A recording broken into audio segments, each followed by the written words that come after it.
Leandro Carnal, na Rádio Bandeirantes. Careca de Saber. Olá, professor, como le va? Tudo bem? Oh, vai bem, e você? Muito bem, muito bem. Professor, o senhor que é um homem cosmopolita e domina a história da humanidade e da América Latina também, nós não estávamos junto com a Argentina contra o Paraguai 2 séculos atrás? É verdade que estávamos junto com a Argentina na guerra que se arrastou de 1865 a 70.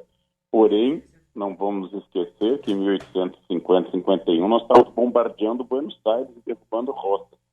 Ou seja, verdade. nós já bombardeamos Buenos Aires e que na questão de fronteiras, em que nós levamos o que hoje é o oeste de Santa Catarina, o território de Misiones, nós tiramos da Argentina território e que nós construímos Itaipu durante a ditadura, entre outros motivos, além dos energéticos, para funcionar como uma bomba hidráulica sobre a Argentina. Para Também. alagar Buenos Aires, se fosse o caso. Alagar Buenos Aires. Então, nós temos uma relação de vizinhos, como tem França e Alemanha, como tem Estados Unidos e México. Já tivemos guerras juntos e já tivemos guerras contra a Argentina, né? Agora, então, professor, sempre temos esse atrito histórico. mas o senhor acha que essas escaramuças históricas são motivos para uma sacanagem, gosta de ontem, 3-0, com aquela impiedade toda? Não precisava, 1-0 já bastava, o senhor não acha, não? Isso vai acirrar os ânimos, é capaz de ter até uma guerra nuclear entre os dois países. Porque os argentinos Se a estão da realmente Alemanha muito diminuídos. talvez fosse conosco, mas porque eu tenho a sensação que foi pior. A Alemanha só fez 7 por piedade. Poderia ter feito 14-1. Pelo amor de Deus, já pensou que vexame que a gente ia passar? Mas eles estão fora da Copa agora, dá até pena de ver Los Hermanos numa situação como essa. Até o bife de chouriço lá vai ficar deprimido agora. Vai ser uma pena para nós. Nós nunca mais vamos ser bem recebidos. Já não éramos muito, né? Bem recebidos lá em Brasília. Professor, agora deixa eu perguntar uma coisa para o senhor. Falando sério aqui sobre o mundo da política, nós vimos ontem, e eu abri o programa hoje falando isso, um encontro em que prevaleceu um comportamento adequado entre dois inimigos no campo da política, que foram o Trump e o Obama, né? Mas ali no primeiro encontro institucional houve toda a cordialidade, quer dizer, um recebeu o outro, cessaram as agressões, apareceram alguns elogios, até algumas iniciativas assim no sentido de estabelecer uma relação de mais cordialidade para o futuro, quando o Trump fala, vou me aconselhar com o Obama, a quem, aliás, ele reputava o pior presidente da história dos Estados Unidos no momento imediatamente anterior, né? Eu queria saber do senhor por que eles agem assim lá e a gente age aqui como agiu a Cristina Kirchner, como agiu o Figueiredo, como agiram e tantos outros na história que não querem, ficam mal-humorados de passar o bastão para o sucessor quando ele não pertence ao mesmo campo político.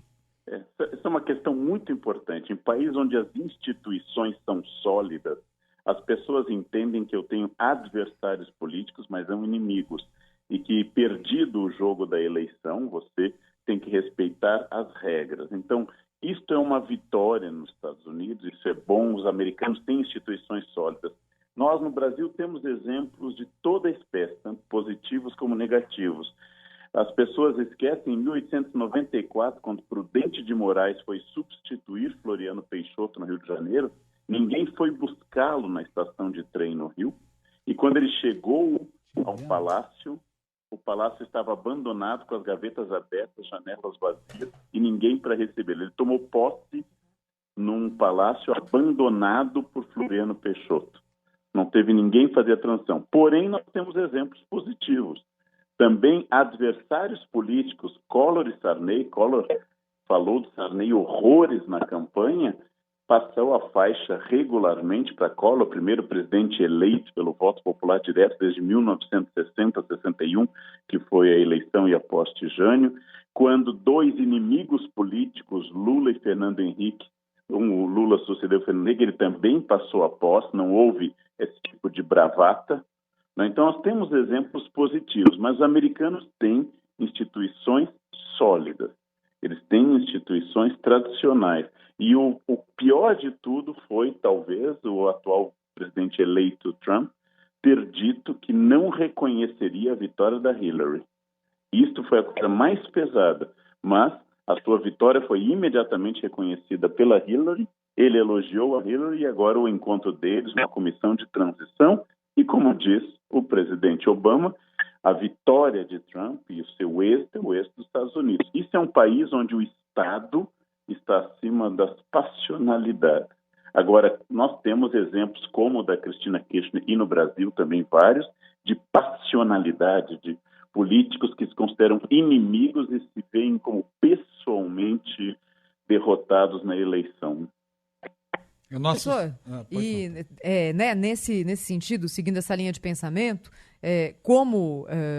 o americano parece que aceita mais a diferença entre campanha e realidade, isso pode nos fazer concluir que se Trump não entregar tudo o que prometeu na campanha, isso possa vir a ser aceito pelo eleitor dele, na medida em que claramente há uma diferença entre esses dois momentos políticos?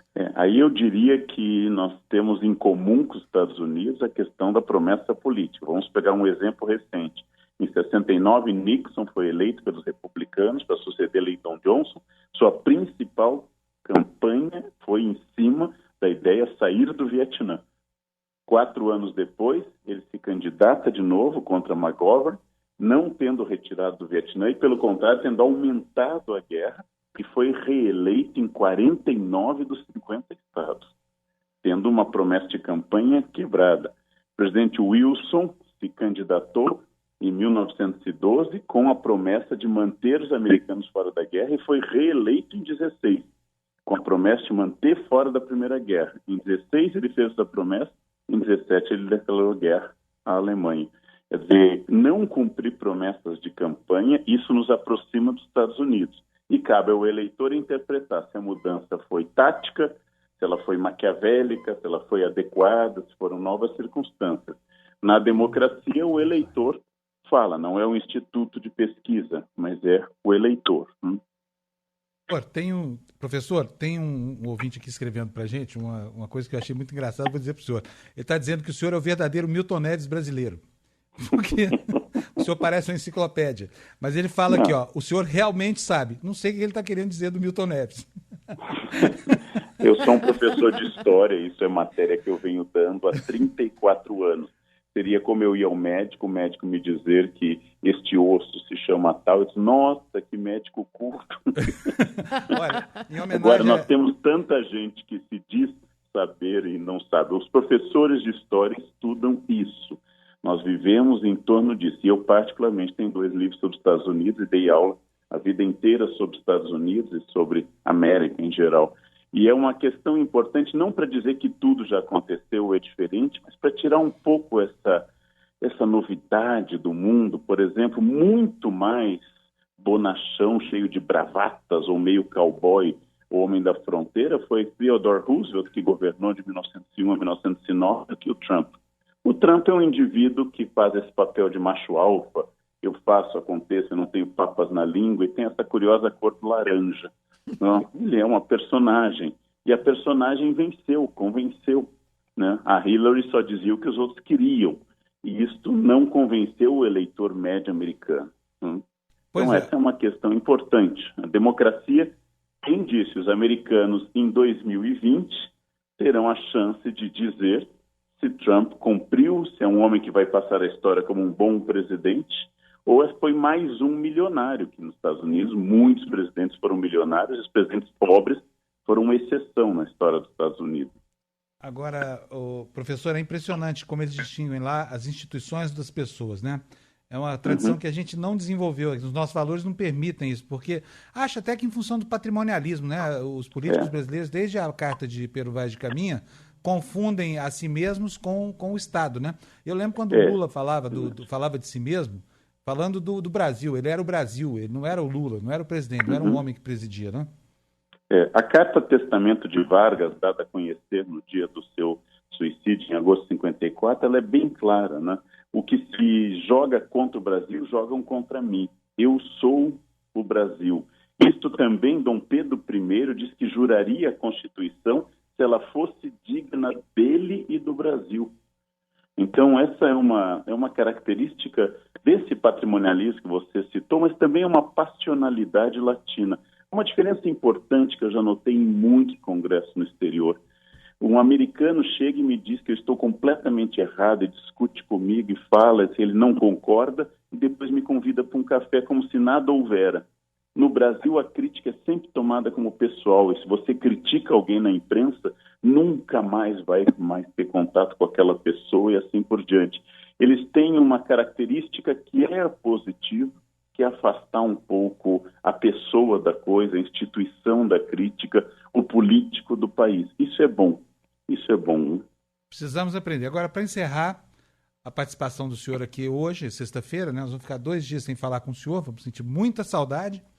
Então, professor, o senhor já ouviu essa narração do locutor argentino lamentando os gols do Brasil ontem, não? Não ouvi. Então, essa é uma pérola para o senhor juntar a sua enciclopédia, tá bom? Porque isso aqui provavelmente vai gerar um cisma na história daqui a pouco. Vamos colocar o primeiro gol para o senhor ouvir aí, olha só.